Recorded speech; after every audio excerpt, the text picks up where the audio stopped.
시청자 여러분 안녕하십니까? 본개편과 함께 여러분을 찾아뵙게 된 센 경제 매거진의 곽동수입니다.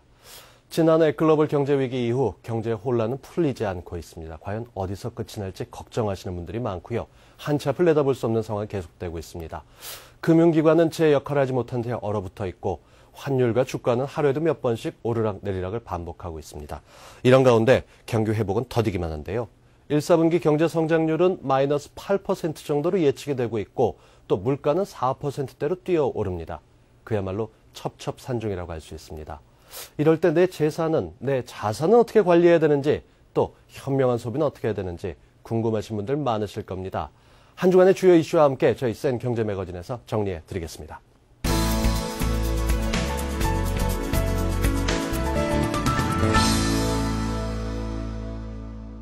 센 경제 매거진 첫 시간에는 더 정확하고 신속한 소식을 전해드리는 더 센 뉴스가 진행됩니다.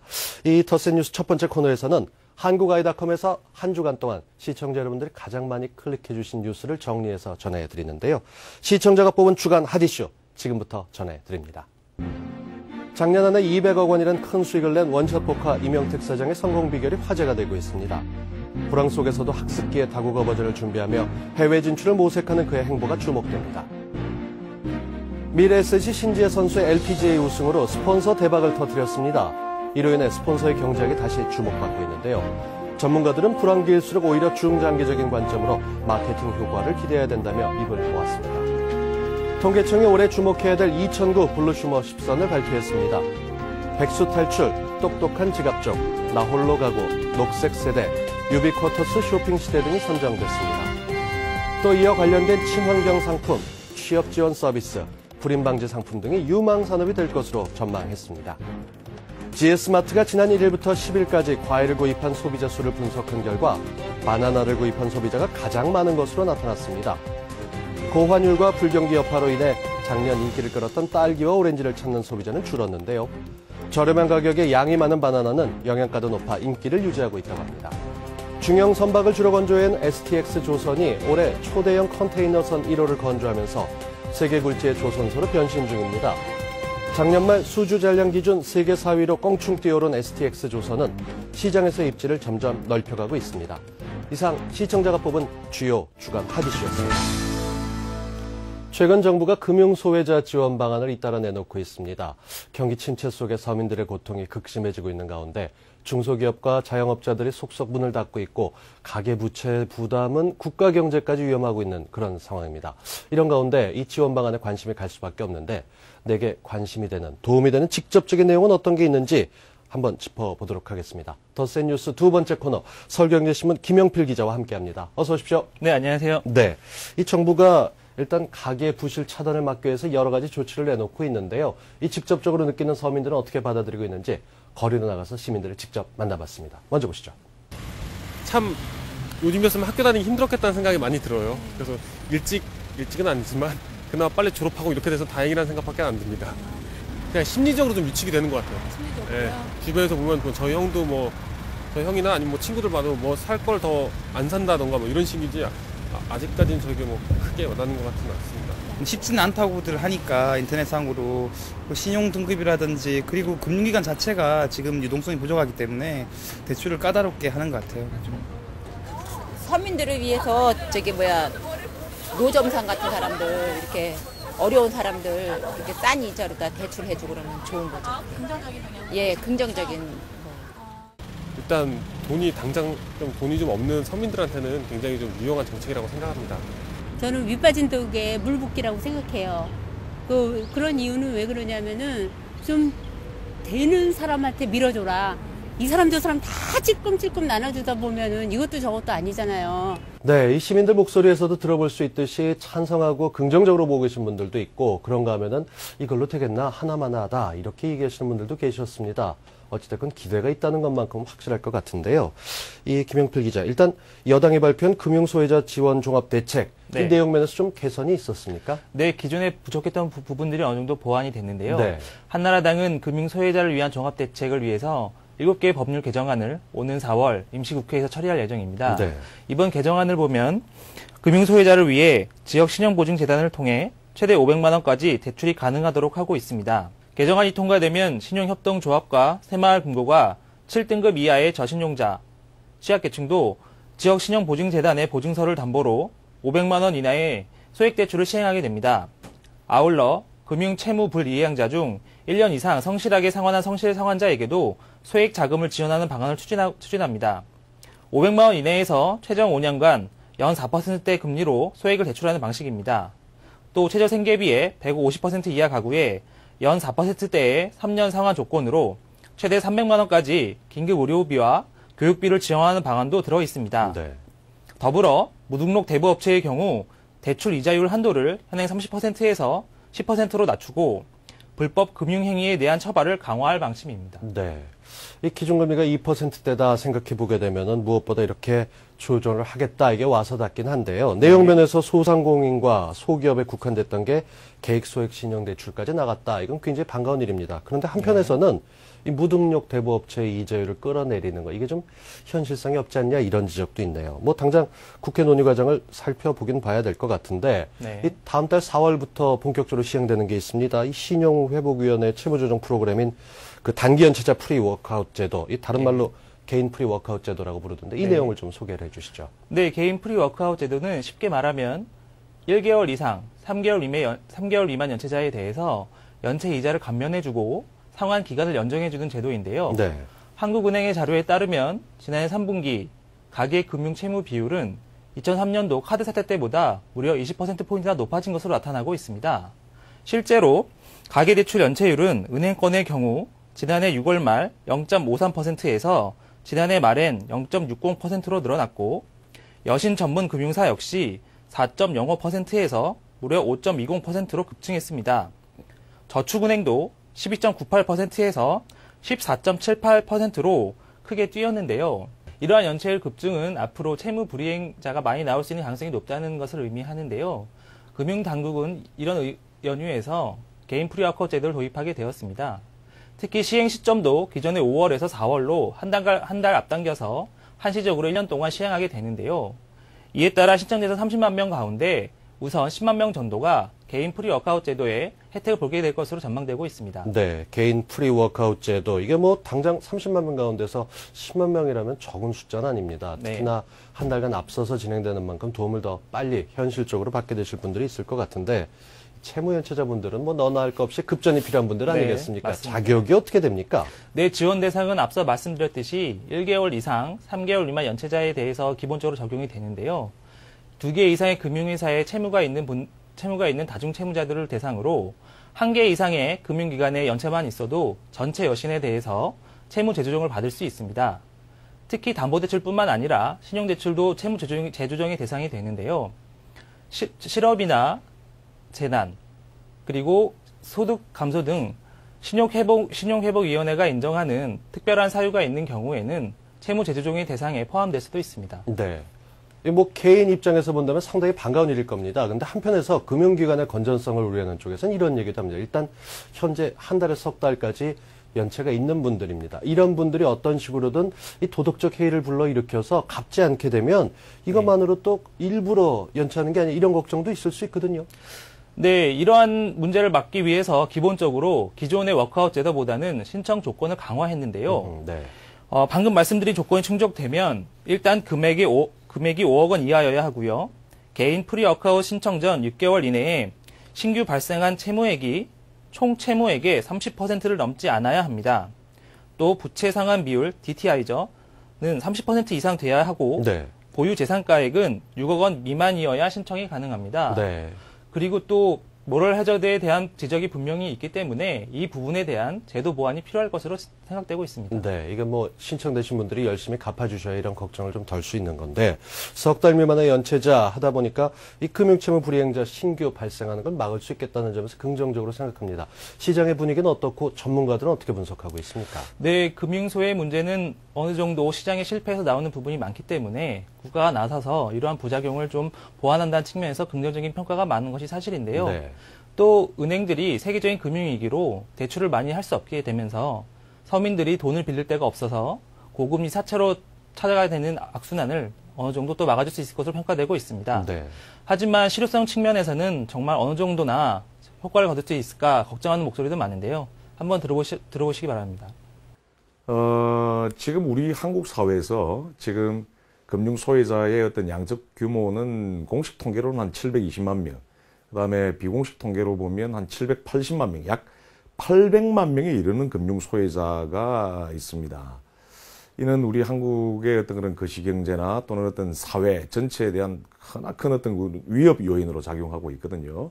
그래서 빨리 이런 어떤 이 800만 명에나 달하는 이런 어떤 금융 소외자들을 정책적으로 케어하고 이들을 정상적인 어떤 경제 활동 인구로서 편성시킬 수 있는 노력이 필요한데, 현재 가장 이제 그 활동이 주목되고 있는 신용회복기금의 어떤 그런 금융 지원 활동을 보면요, 최근에 약 한 2만 명을 지원한 정도에 불과합니다. 그래서 전체 금융 소외자들이 한 800만 명에 이르고 있다라고 하는 점을 감안할 때 2만 명만, 물론 이제 금융 신용회복기금 자체가 출발한 지 얼마 되지 않았지만 아직까지 2만 명을 지원하는 데 그치고 있다라고 하는 것은 그 지원 대상 자체가 턱없이 부족하고, 그 다음에 여기에는 여러 가지 재원의 문제도 많이 따르겠지만 어쨌든 신용회복기금의 어떤 그런 이 지원 대상이 굉장히 좀 편협하다라고 하는 것을 지적할 수가 있겠네요.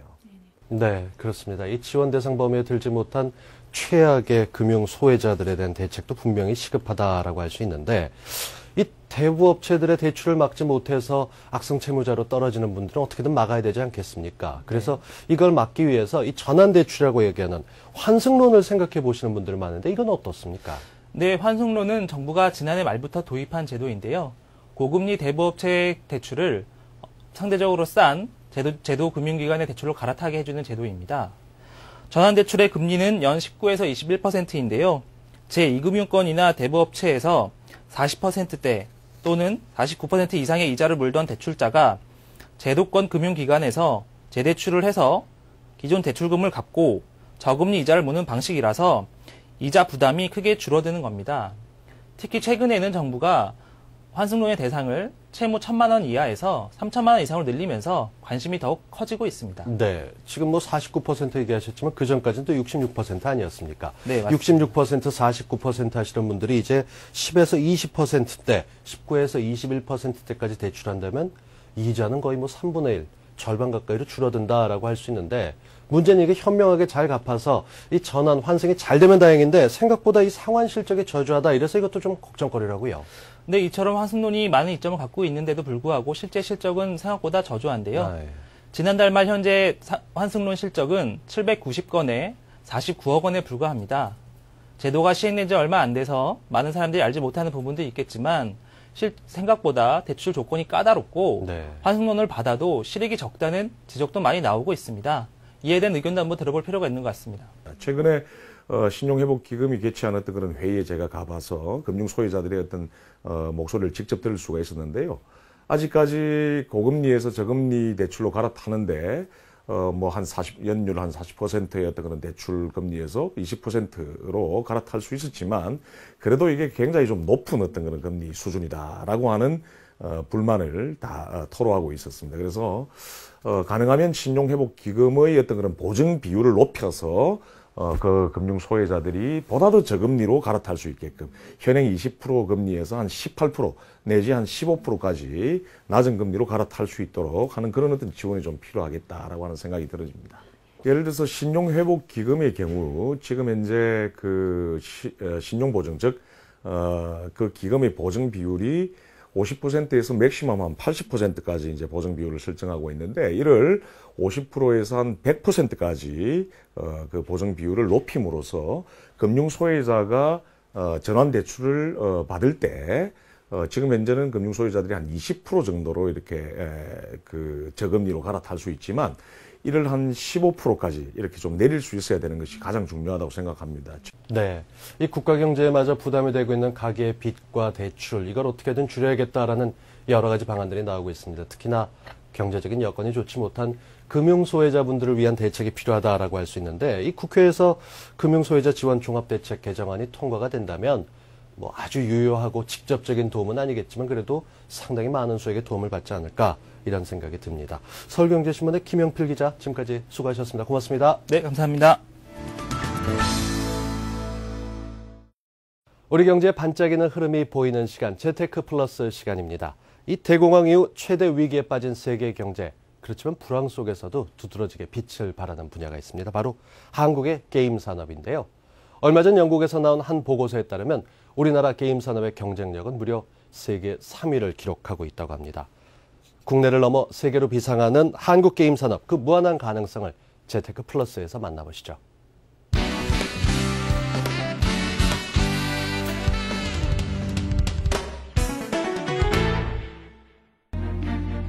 전 세계가 극심한 불황과 경제난을 겪고 있는 요즘 유독 가파른 상승세를 보이며 성장하는 산업이 있다. 2008년까지 총 업계 수출액은 10억 6천만 불 정도를 달성했고요. 2012년까지는 36억 불을 예상하고 있습니다. 막대한 매출을 거두고 있는 한국의 온라인 게임 산업. 현재 전 세계 게임 시장에서 엄청난 인기를 누리고 있는데 불황일수록 더 잘 된다는 온라인 게임 세상의 법칙을 재테크 플러스가 들여다본다. 국내 게임 업체가 4년간 230억 원을 들여 개발해내놓은 온라인 게임 아이온. 이른바 역할 수행 게임으로 화려한 그래픽과 웅장한 효과음이 마치 한 편의 블록버스터 영화를 연상케 하는데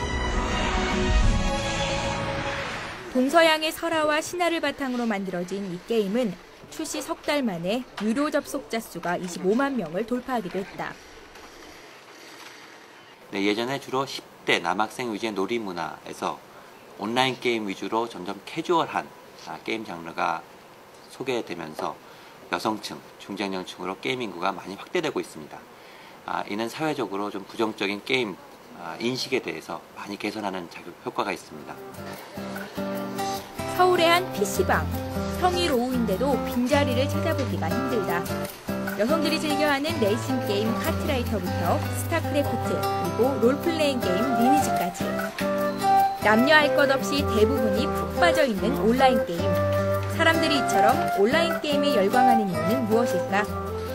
다른 유저들 간의 친분과 친목을 쌓아가는 게 너무 재밌어서 온라인 게임을 자주 하고 있습니다. 온라인 게임 같은 경우는 다른 영화나 다른 이제 스포츠 종목에 비해서 좀 저렴한 편이라서 손쉽게 즐길 수도 있고 스트레스 해소하기에도 굉장히 도움이 많이 되는 것 같아요. 그래서 온라인 게임을 많이 하시는 것 같아요. 10년 전 외환위기가 한창일 때도 큰 인기를 누린 한국의 온라인 게임. 이들 게임 덕분에 전국에는 PC방 창업 열풍이 불었고 또 초고속 인터넷망까지 활성화됐다. 불경기일수록 저렴하게 즐길 만한 게임 콘텐츠가 잘 된다는 속설이 10년이 지난 지금도 적중한 것이다. 현재 국내 게임 시장 규모는 6조 원 정도, 업체 수는 무려 1,300여 개에 달한다. 전 세계에서 온라인 게임이 가장 먼저 대중화된 종주국답게 업체의 대부분이 온라인 게임 업체. 그중 주목할 만한 것은 이들 게임 업체가 거둔 실적이다.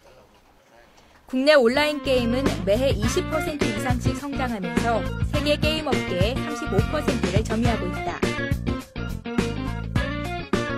세계적인 경기 침체가 불어닥친 지난해 4분기 실적은 더욱 놀랍다. 국내의 거의 모든 온라인 게임 업체 매출이 큰 폭으로 늘어난 것. 특히 2001년 1억 달러에 불과했던 게임 수출액이 지난해엔 10억 달러를 달성. 자동차 8만 대를 수출한 것과 맞먹는 규모로 업계와 정부의 목표를 2년이나 앞당겨 세웠다. 아무래도 국내 온라인 게임은 경쟁 자체가 과열이고요. 저희가 이제 신규 시장을 계속해서 개척을 해오고 있었고, 기존의 중국과 대만, 일본과 같은 온라인 게임이 어느 정도 형성이 돼 있는 그런 시장에서부터 최근에는 인도네시아나 필리핀이나 기타 인프라스트럭처가 좋지 않았던 그런 나라들까지도 온라인 게임들이 점점 더 이렇게 시장이 확대되고 있고요. 그런 시장을 저희가 타겟으로 수출을 진행했던 점들이 주요했던 것 같습니다. 국내 경쟁이 과열되면서 해외 진출로 눈을 돌린 게임 업체들이 현재 눈에 띄는 수확을 거둔 것인데 이 같은 수출액은 영화나 음악 시장 수출액의 2~3배 정도.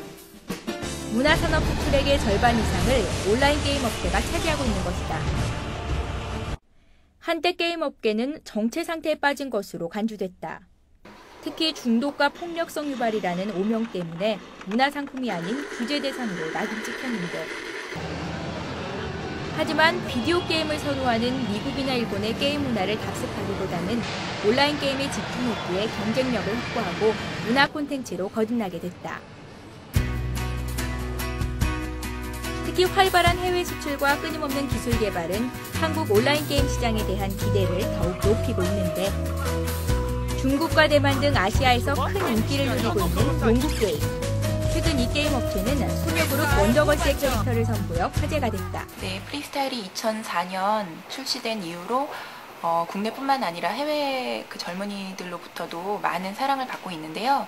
저희가 작년 말에 겨울방학 프로모션을 기획하면서 저희 프리스타일에 정말 그 밝고 건전한 스포츠 게임의 이미지와 잘 맞는 스타가 누가 있을까 고민하던 중에 5명의 캐릭터들이 각각 개성 있고 그 밝은 이미지들이 저희 프리스타일과 잘 맞아 떨어진다고 생각해서 그 원더걸스를 활용한 프로모션을 기획하게 됐습니다.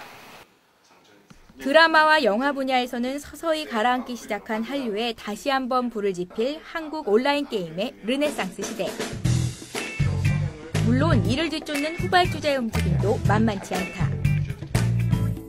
비디오 게임 위주로 개발하던 미국과 일본 업체들이 온라인 게임 시장에 뛰어들기 시작했고 중국 게임 업체의 개발력은 이미 상당한 수준.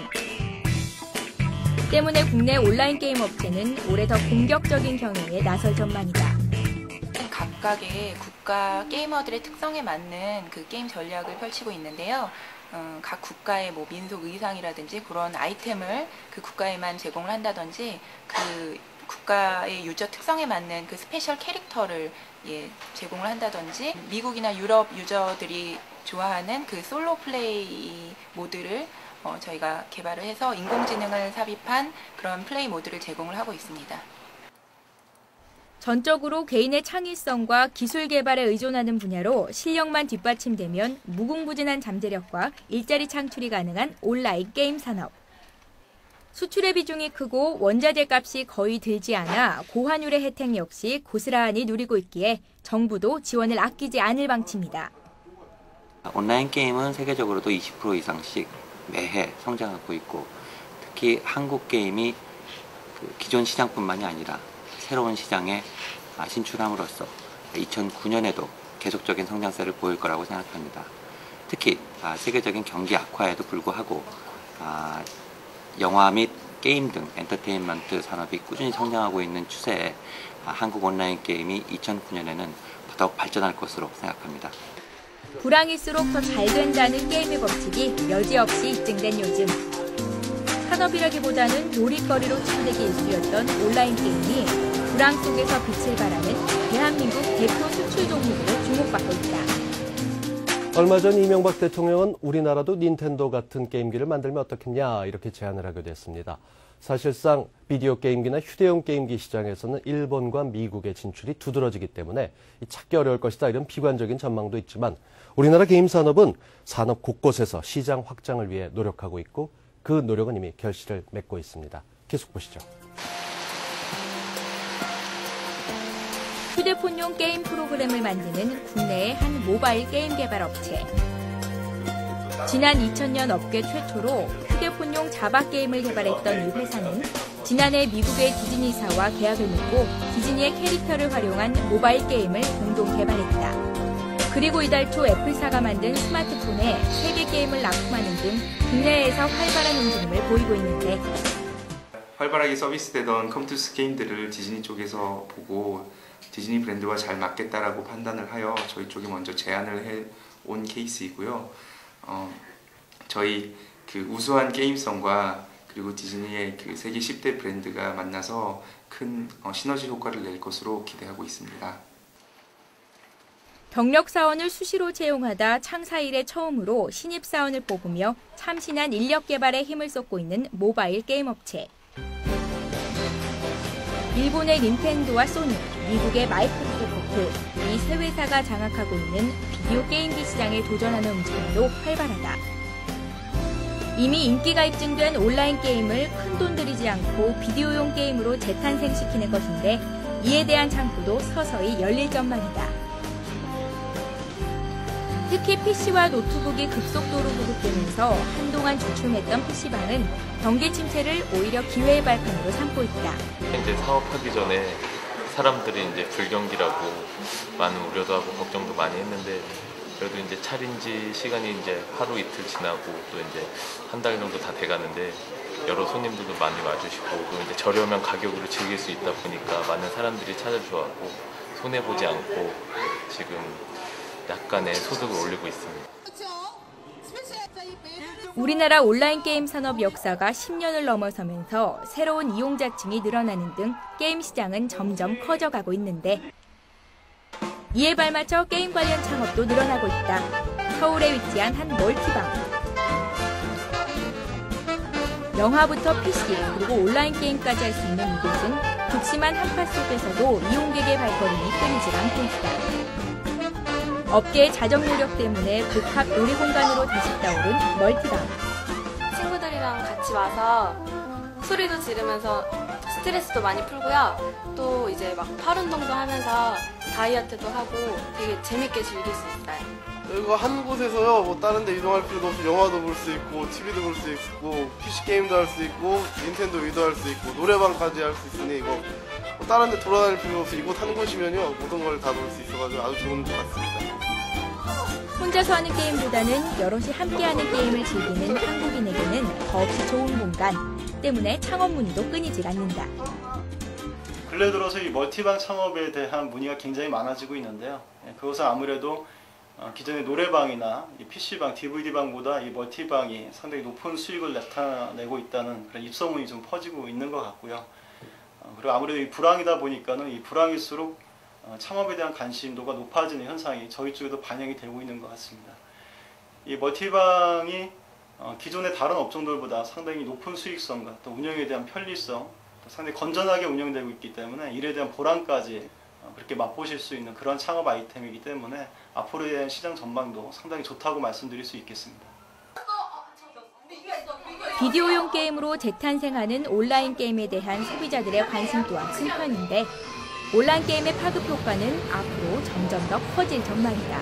또 특히 하드웨어적인 면에서는 새로운 플랫폼, IPTV, 그리고 비디오 게임 등 관련되는 산업에 대해서도 많은 긍정적인 영향을 줄 것이고 또 게임과 관련되는 주변 산업, e스포츠, 또 방송과 같은 그 산업들도 확대 발전할 거라고 생각합니다. 이 전체적으로 게임 산업이 게임 산업 그 자체뿐만이 아니라 경제에 미치는 긍정적인 영향이 앞으로 좀 더 확대해 갈 것이라고 생각합니다. 10년이라는 짧은 시간 동안 창의성과 아이디어를 바탕으로 눈부신 성과와 엄청난 매출을 기록하고 있는 한국의 온라인 게임 산업. 그리고 그에 발맞춰 다양한 노력과 변신을 거듭하고 있는 관련 게임 산업들. 2009년 전 세계적인 불황 속에서 우리가 주목해야 할 또 다른 재테크의 모델이다.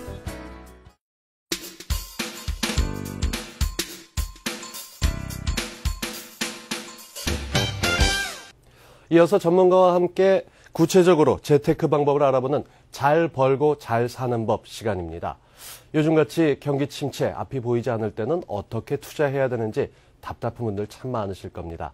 그래서 저희가 이럴 때 불경기에 부자 되는 법을 3회에 걸쳐서 오늘부터 전해드리겠습니다. 이미 수천 명을 부자로 만들어주신 분입니다. 미래에셋생명 스타타워 지점의 여은봉 지점장이십니다. 안녕하십니까? 네, 안녕하세요. 네, 이 경기가 얼어붙었다는 말로는 모자라 보이는 게 요즘 현실인데 일단 어떻게 그렇죠. 진단하십니까? 최근에 뭐 경기 침체에서 다들 무서워하는 것 같아요. 네. 근데 이제 이런 경기 침체는 뭐 오늘만 있는 것이 아니고요. 과거에도 있어 왔었고 또 앞으로 우리가 10년, 20년, 40년이 되더라도 이런 침체 얘기는 계속 올 것으로 봅니다. 그래서 우리가 이런 위기 속에서 슬기롭게 재테크를 하는 그런 이제 어떤 해안을 좀 갖는다면 아주 행복한 그런 이제 미래를 만들 수 있지 않을까라고 생각을 합니다. 네, 그렇습니다. 결국 뭐 경기가 좋지 않다라는 건 다 알고 있는 사실이긴 한데 이런 게 궁금합니다. 요즘 같은 때 제 주변을 봐도 투자를 굳이 하는 이 현금 갖고 있는 게 최고야 하시는 분들이 의외로 많은데 그런 분들께 이 지점장님은 어떻게 투자하고 계신지를 알려주시면 그게 큰 도움이 되지 않을까 싶습니다. 어떻게 투자하고 계세요?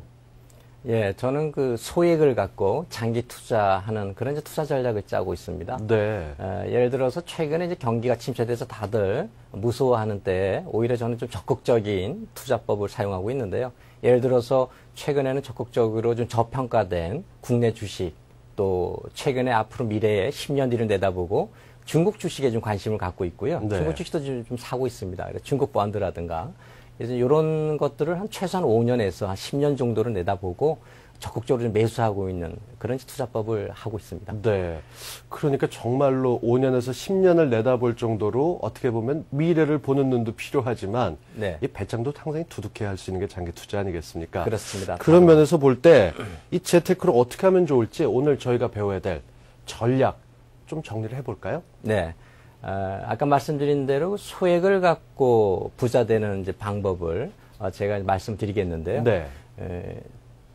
장기 투자가 해답입니다. 그런데 사실 많은 분들이 장기 투자 하면 부자 된다라고 알고 있지만 실제적으로 장기 투자에서 부자 된 사람은 그렇게 드뭅니다. 왜냐하면 본인이 투자한 돈을 10년, 20년 동안 묶어둔다는 것이 보통 어려운 일이 아니거든요.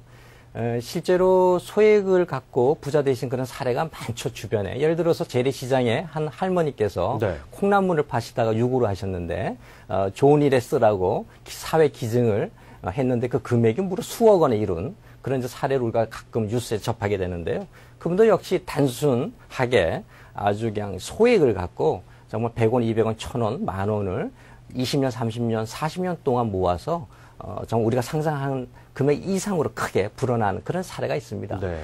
또 한편으로는 또 어떤 분 중에서는 이제 어느 모 그룹에 어떤 회장님께서 본인으로 볼 때는 그게 소액이죠. 한 네. 1000만 원 정도를 투자를 했어요. 주식에 자녀 이름으로. 근데 그게 한 17년 뒤에 말입니다. 한 20억 원 가까이 그렇게 어허. 돼 있는 사례죠. 예. 다들 야, 이건 굉장히 크게 불어난 돈 아니냐 이렇게 하는데 비결은 그거죠.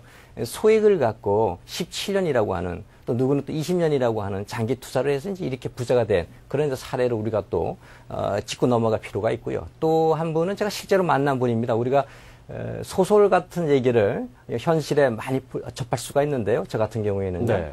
한 분은 그 평생 20년 동안 직장 생활을 했던 분이세요.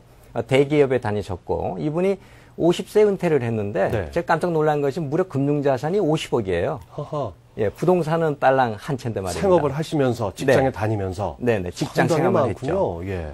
그래서 제가 어떻게 해서 50억이라고 하는 금융자산을 모았냐라고 여쭤보니까 비결은요. 네. 이분이 나이 30세 군대 갔다 와서 30세 직장에 들어가서 보너스를 타면 자기 회사 주식을 샀던 겁니다. 계속 20년간. 그리고 또 자기 월급을 타서 월급의 10%, 20%를 떼어서 항상 또 자기 회사 주식을 샀고요.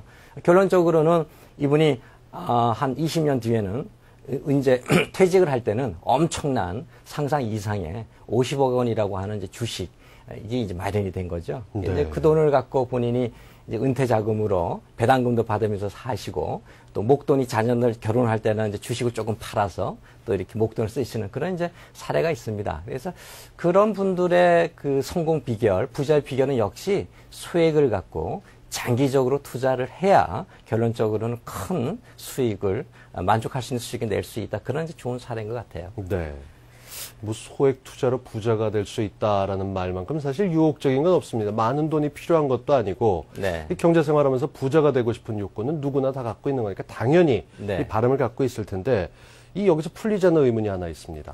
어떻게 많은 돈도 아니고 적은 돈을 가지고 투자를 해서 거액을 벌 수 있는지 이 시청자 여러분들 같은 경우 특히나 굉장히 많이 네. 의아해하실 것 같습니다. 여기 좀 시원하게 풀어주십시오. 맞아요. 그래서 아까 보여드렸던 화면에 소액 투자로 부자 되자라고 제가 했는데 사실 네. 되게 단순한 말 같지만 굉장히 중요한 말입니다. 왜냐하면 많은 분들이 부자가 되기 위해서 종잣돈을 마련을 해서 투자를 해야 부자가 될 수 있다라고 그렇죠. 생각을 해요. 예. 또 뭐 어딘가 투자를 할 때 종잣돈을 한 1000만 원 또는 5천만 원 또 1억을 이렇게 모아서 그 돈을 부동산을 산다거나 땅을 네. 산다거나 상가를 산다거나 또 주식본을 산다거나 해서 더 큰 돈을 굴리려고 하시는데요. 그건 상당히 굉장히 어려운 일입니다. 불가능한 일이고요. 왜냐하면 그 소액이 아닌 어떤 종잣돈을 크게 만들어서 투자를 하다 보면 거기에 신경이 아주 곤두세워지죠. 네. 그래서 본인이 예를 들어서 어떤 직장인이 자기 월급을 매일매일 잘라가지고요.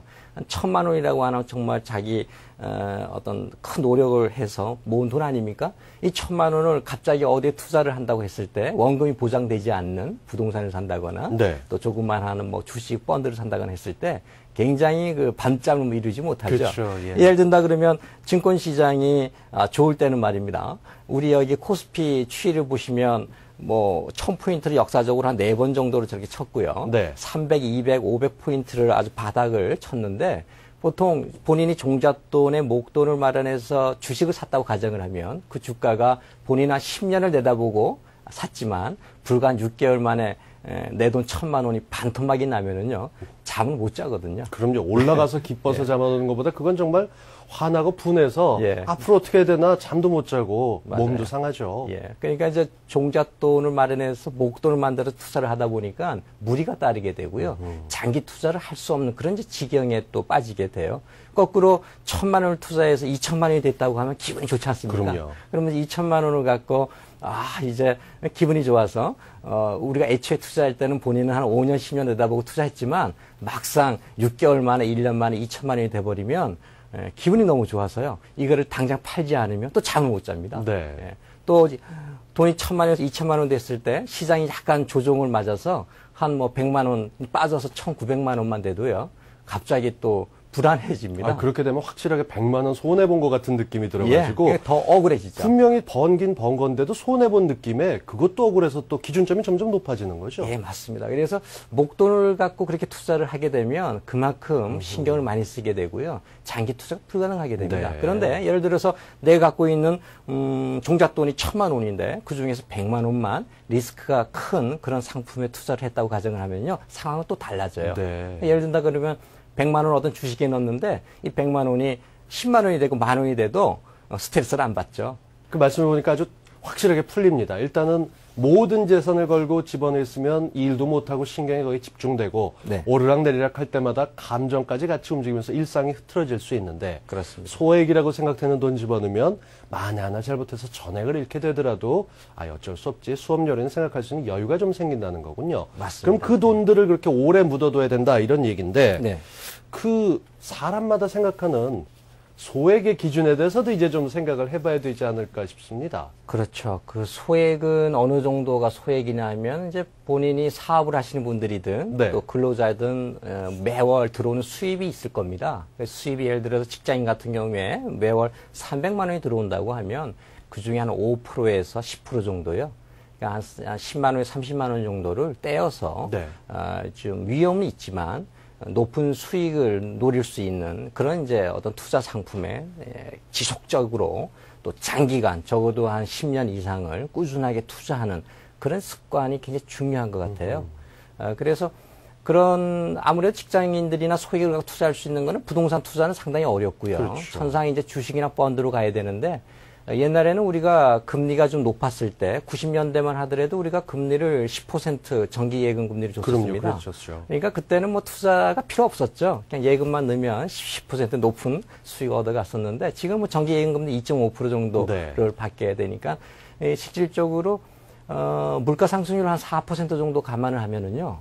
사실 손에 건지는 게 없습니다. 네. 그러니까 오히려 이제 원금까지도 까먹게 되는 또 많은 그 근로자들 보면 그 장기 주택 마련 저축이라 해서 많이들 하십니다. 네. 그래서 자기 월급에 20만 원, 10만 원, 또 100만 원 이렇게 하신 분들이 많은데 참 우리나라 그 투자자들이 잘못 알고 있는 상식들이에요. 네.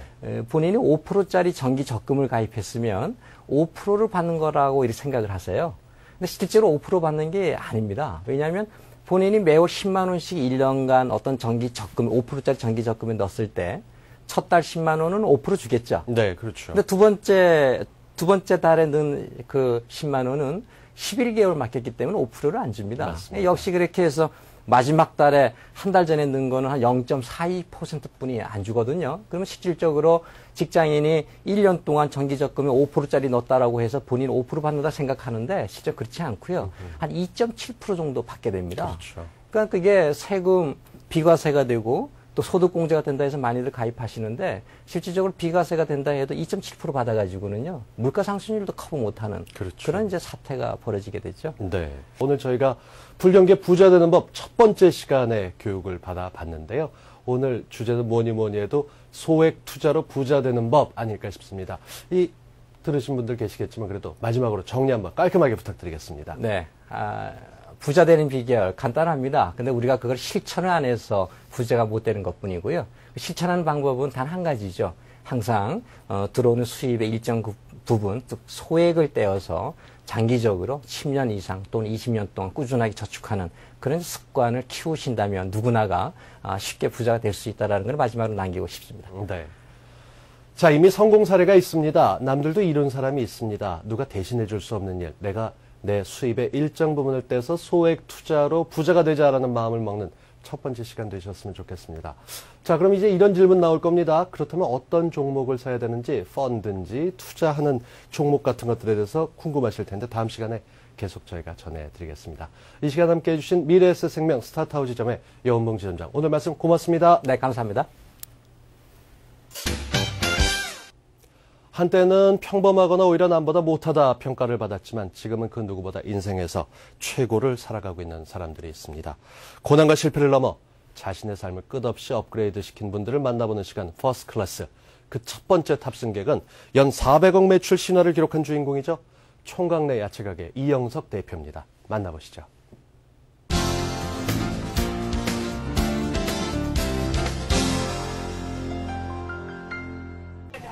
젊은 활기와 정직한 먹을거리로 고객의 발길과 웃음이 끊이질 않는 총각내 야채가게. 단 10년 만에 눈부신 성장을 거둔 이곳의 성공 뒤에는 바로 그가 있다. 발로 뛰고 가슴으로 고민하며 행동으로 직접 실천해 마침내 자신의 꿈에 도달한 이영석 대표.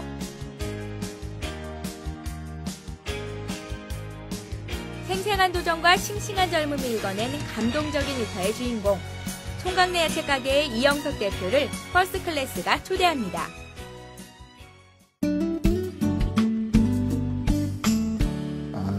바쁜 일정 보낸다고 말씀들 해주시는데요. 거짓말이고요. 별로 안 바쁘고 그런 것 같습니다. 불황이라고 자꾸 생각을 하니까 사람들이 스스로 위축되는 것 같아서 그렇게 생각하지 않았으면 좋겠어요. 정말 너무 경제가 좋다. 더 열심히 하면 더 많은 걸 얻을 수 있다는 생각을 가지면 전혀 불황이라는 거를 생각하지 않을 것 같아요. 제의를 받은 것도 있는데 사실은 예전에 제가 한 4년, 5년 전에 청각내 야채가게를 뮤지컬화 시키고 싶어서 제가 이제 기획을 했다가 하려고 했을 때 방법은 대기업의 이제 스폰을 받아서 저희가 뮤지컬을 만들고 기업체나 이렇게 직장생활하는 사람들에게 뭔가 좀 열정을 심어주고 그런 것들을 보여주고 싶어서 기획을 했었는데요. 그때 이제 스폰 문제가 좀 해결이 안 되고, 그다음 또 비용도 만만치가 않아서 진행을 못했다가 이번 기회에 또 어떤 스폰 하신 분도 생기고 해서 진행을 하게 되었습니다.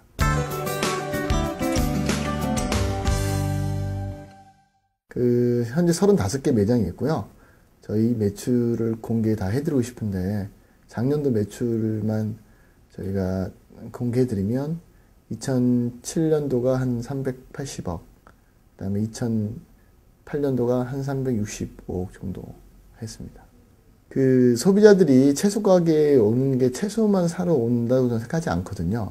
뭔가 즐거움을 줌으로써 왠지 필요 없지만 가서 또 구매를 하게 되고, 그래서 저희 매장을 찾게 하는 즐거움이 뭔가라고 생각했을 때, 그래서 간단한 예로 화이트데이 되면 정장을 입고 어머님들한테 사탕을 하나 드리고, 그 다음에 4월 2일 망우절이 되면 천연의 야채 가게로 해가지고 여자 복장으로 야채를 판매하고, 그 다음에 국군의 날이 되면 내가 제대한 남자로서의 제대한 군대의 군복을 입고 일을 하고, 그 다음에 이제 수능 시험 볼 때는 옛날 교복들을 저희가 이제 입고 머리에 띠를 두르고 가자 좋은 대학 가자 100점 만점 이런 글귀를 써서 영업을 하고 있습니다.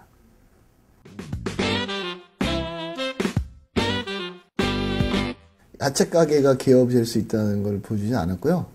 되려고 노력하고 있는데 그런 것 같습니다. 우리가 가지고 있는 고정관념이 있지 않습니까? 야채 가게는 이러이러할 것이다. 그러니까 저는 항상 그런 것들을 깨트리고 싶은 사람이었습니다. 예를 들면 저희가 처음에 야채 가게를 이제 오픈했을 때 많은 소비자들이 저희들을 보면서 어떤 말씀하셨냐면, 야, 너희는 여기서 일하기 너무너무 아깝다. 사실 그래서 저희가 발전할 수 있었던 거였거든요. 그래서 저는 개인적으로 저희 그 채소 가게가 좀 남들이 생각하는 그런 채소 가게가 아닌 그런 걸 좀 만들고 싶은 게 제 개인적인 바람입니다.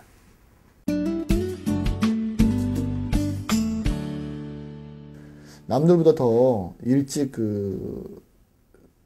시장에 출근을 해서 더 많은 발품을 팔면 훨씬 더 좋은 상품을 구매할 수 있다고 생각하거든요. 그래서 보통 제 하루 일과는 1시쯤에 일어나서 그다음에 출근을 하고 2시부터 경매해서 8시까지 배송 업무하고 8시 끝나면 사무실 잠깐 들어와서 결제 업무하고 12시에 점심 먹고 이제 매장에 순회를 합니다. 그리고 집으로 이제 퇴근을 하게 되는 보통 스케줄이죠. 그 소비자들의 마음 심리는 그런 것 같습니다. 이제 좋은 상품을 싸게 사고 싶은 게 소비자들 심리고요. 저희도 좋은 상품을 싸게 팔고 싶은 게 저희들 마음인데, 과일은 그 품질을 이렇게 비교하기가 사실은 전문가들이 아니고는 어렵습니다. 근데 가끔 저희 매장에 오시는 어머니들이, 야, 다른 데는 수박이 얼만데, 이 똑같은 크기의 수박이 얼만데 너희는 왜 얼마냐고 이렇게 말씀하세요. 그럼 제가 이제 웃으면서, 어머니 같은 아파트도 층수에 따라 값이 틀리다. 어머니 이건 수박 중에 노열층에 있는 수박이다. 이렇게 웃으면서 얘기하면 소비자들께서 하여튼 말은 잘한다고 하시는데, 같은 예를 들어 우리가 먹는 지금 이제 귤 같은 경우도요, 그 생산자에 따라 가격 차이가 2배, 3배 정도 나거든요. 그래서 좋은 과일은 조금 더 대가를 지불하는 게 저는 앞으로 우리가 바뀌어야 될 소비 문화가 아닌가 생각합니다. 원칙은 뭐 별로 없는 것 같은데요. 원칙이라면 그거예요. 절대 눈앞에 보이는 이익을 위해서 장사하지 말고 멀리 보이는 이익을 위해서 장사를 하자. 결국은 이제 사실은 큰 의미인데요. 그 안에 뭐 함축된 의미 중에는 소비자들에게 신뢰를 얻자는 거고요.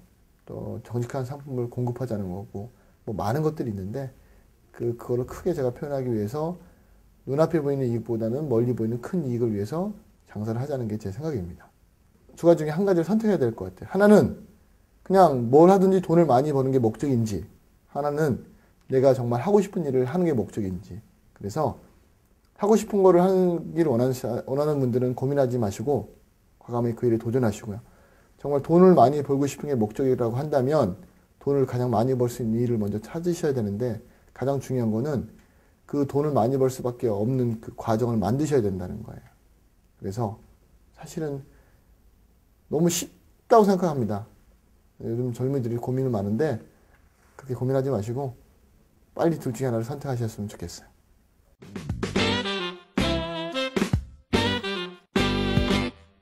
개인적인 바람이 있다면요, 이제 장가간 지 얼마 안 돼서 저 닮은 자식 하나 나가지고요, 그 아버지가 가지고 있는 그 채소 과일 고르는 노하우를 좀 전수해서 제2대 갈 수 있는 그런 채소 가게를 하나 또 만들고 싶고요. 그 다음에 나아가서는 저희 그 총각내 브랜드가 아직 일부 소비자들에게만 알려져 있는 브랜드인데, 모든 대한민국 국민이 알 수 있는 그런 브랜드를 만들고 싶고요. 그 다음에 전 세계를 움직이는 그 농산물 유통회사들이 많이 있습니다.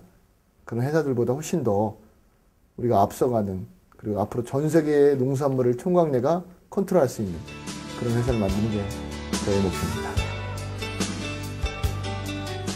네, 오늘 준비한 내용 여기까지였습니다. 센 경제 매거진, 오늘 첫 시간으로 다양한 경제 이슈와 재테크 관련된 정보를 드리려 했는데 어떠셨습니까? 이 매회 더 따끈따끈하고 알찬 소식으로 여러분의 실생활에 도움이 되는 정보 드리기 위해서 노력하겠습니다. 자, 오늘 함께해 주신 분들께 감사드리면서 물러갑니다. 고맙습니다.